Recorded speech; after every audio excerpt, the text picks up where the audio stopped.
জানেন আশ্চর্য একটা হাদিস, সহিহ বুখারী হাদিস নাম্বার 1296 নাম্বার হাদিস। এই হাদিসের মধ্যে আসছে ইন্না রাসূলুল্লাহ সাল্লাল্লাহু আলাইহি সাল্লাম বারিউম মিনাস সালিকাহ ওয়াল হালিকাহ ওয়াশ শাক্কা। রাসূল আকরাম সাল্লাল্লাহু আলাইহি সাল্লাম ওই ব্যক্তি থেকে মুক্ত, ওই নারী থেকে মুক্ত যেই নারীরা বাপ মারা যাওয়ার পরে জোরে জোরে চিৎকার করে কান্নাকাটি করে আর বলে আল্লাহ আমার আব্বারই দেখলো আর কাউরে দেখলো না। আসি কিন্তু এলাকার মধ্যে আজরাইল আমার ঘরটা চিনলো আর কারো ঘর চিনলো না। নবী কয় এই নারী থেকে আমি মুক্ত, এই জাতীয় কর্মকাণ্ড যারা করবে তাদের থেকে আমি মুক্ত। জামা কাপড় ছিঁড়ে ফেলে এই জীবন আমি আর রাখবো না, নবীজি কয় তার থেকে আমি মুক্ত।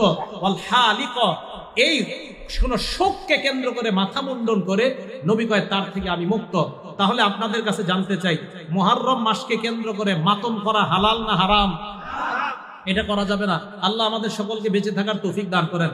একটা কিতাব আছে নাম আল জামিউস সগীর, এই কিতাবে 4201 নম্বর হাদিস। এই হাদিসের মধ্যে আসছে রাসূল আকরাম সাল্লাল্লাহু আলাইহি সাল্লামের মেয়ে জয়নব রাদিয়াল্লাহু তাআলা আনহা মারা গেছে। এই জয়নব মারা যাওয়ার পর বাকাতিন নিসা, নারীরা কান্নাকাটি শুরু করছে। ফাজালা ওমর ইয়াদরিবুহুন্না বিসাউতিহি, হযরত ওমর চাবুক ধরছে সবগুলার মাথায়, কি করো থামো, সব কাঁদতেছে। নবীজি বললেন মাহলান ইয়া ওমর, ওমর থামো, একটু নরম হও। এবার আল্লাহর নবী নারীদেরকে বললেন ইয়াকুন্না ওয়া নাঈকাশ শাইতান, শয়তানের আওয়াজ থেকে তোমরা বাঁচো। শয়তান এইভাবে বিলাপ করে, জোরে জোরে কান্নাকাটি করে, তার আওয়াজ থেকে তোমরা বাঁচো। আল্লাহ নবী বললেন শোনো, মাহমা ইয়াকুনু মিনাল আইনি ওয়াল কলব, চোখের পানি যদি আসে আর অন্তর থেকে যদি চোখের পানি আসে, ফামিনাল্লাহ ওয়া মিনার রাহমা, অটোমেটিক যদি চোখের পানি আসে কারো শোকে, এটা আল্লাহর পক্ষ থেকে রহমত। অটোমেটিক যদি চোখের পানি আসে, এটা আল্লাহর পক্ষ থেকে রহমত। এবার আল্লাহ নবী কি বলে আমার দিকে তাকান, ওয়া মাহমা ইয়াকুনু মিনাল লিসান, আর যদি জবান থেকে হয়, ওয়াল ইয়াদি, এবং হাত থেকে দেখেন, জবান থেকে আর হাত থেকে দেখেন। জবানে বলে হায়, হাতে দিয়ে আঘাত করে, হায় আঘাত, হায় আঘাত, জবান আর হাত, জবান আর হাত। শোকে জবান ব্যবহার হচ্ছে, হাত ব্যবহার হচ্ছে। নবীজি কয় ফামিনাশ শাইতান, এটা শয়তানের পক্ষ থেকে।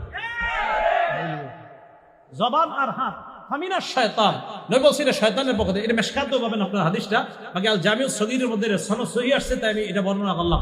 বর্তমানে আবার সহির যুগ চলতেছে। কিসের যুগ?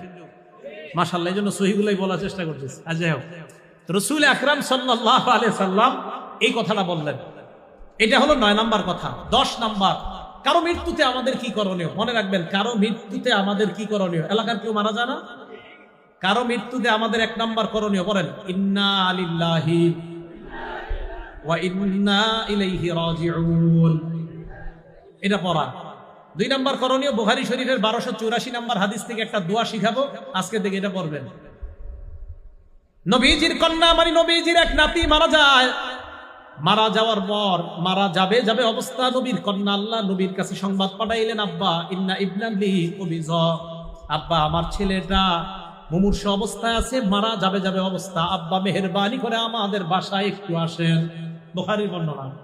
নবীজি জবাব পাঠায়া দিলেন, যাও যাও আমার কন্যাকে সালাম দিবা, সালাম দিয়ে বলবা, পড়েন ইন্না লিল্লাহ, ইন্না টান দিয়ে না, বলেন ইন্না লিল্লাহ মা আখাযা ওয়া লাহু মা আ'তা, আবার ইন্না লিল্লাহ মা আখাযা, যেটা নিয়ে যায় এটাও আল্লাহর, বলেন যেটা রেখে দেয় এটাও আল্লাহর। তো নবীজি শিখিয়ে দিলেন ইন্না লিল্লাহি মা আখাযা, যেটা নিয়ে গেছে আল্লাহ এটাও আল্লাহর, ওয়া লাহু মা আ'তা, যেটা আল্লাহ রেখে দেয় এটাও আল্লাহ। আপনার 4 সন্তানের 3টা যদি নিয়ে যায় এটাও আল্লাহর, 2টা রেখে দিছে এটাও আল্লাহ, এটাও কার?